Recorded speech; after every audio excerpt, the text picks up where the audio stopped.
There's a promise at Charlie Kirk's memorial to carry on the movement he started.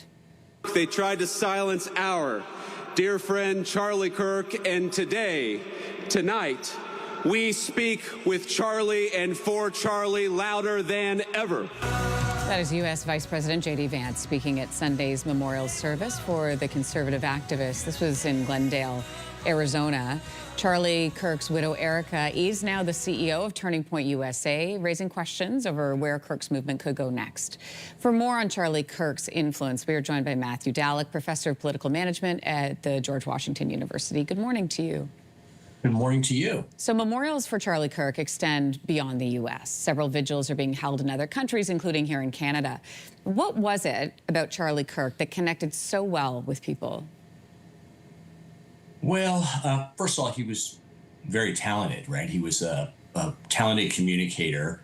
He really started more than a decade ago with some of the social media channels that everyone seems to use, but he was one of the first to do so.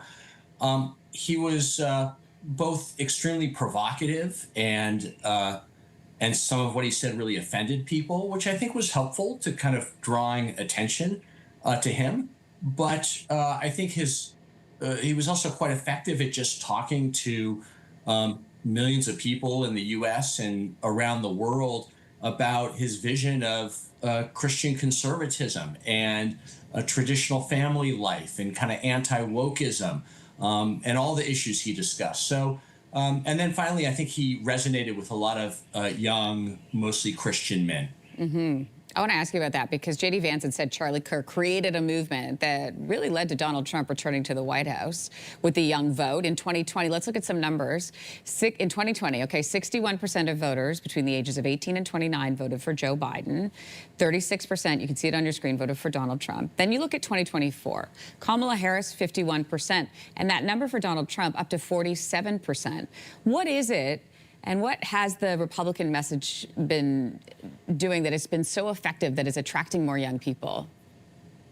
Well, look, I think a lot of things were going on. One was that there was a deep unhappiness with the Democratic Party, especially over inflation and the border. And but having said that, I think a lot of, again, young men, many Christian men, religious, they found in Charlie Kirk's message and ultimately in Donald Trump this idea that they didn't like alleged cancel culture. They wanted more traditional values as they defined them. They thought that Trump stood for a kind of freedom, again, as they understood it to be.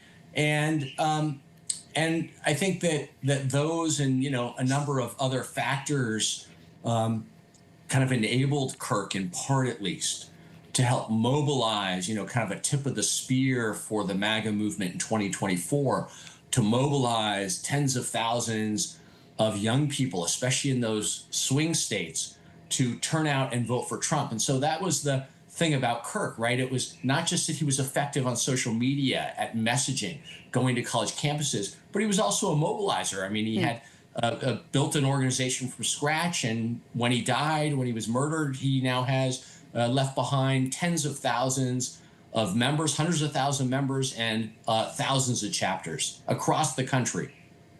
So, Matthew, where does the movement go from here? We saw, Erica Kirk is vowing to make Turning Point the biggest thing the nation has ever seen. Where do you see the movement going to? Well, it likely gets a short-term a boost because of the enormous publicity. But remember, the Charlie Kirk's movement, the MAGA movement, is still, as popular as it is, it's still not a majority movement in the United States.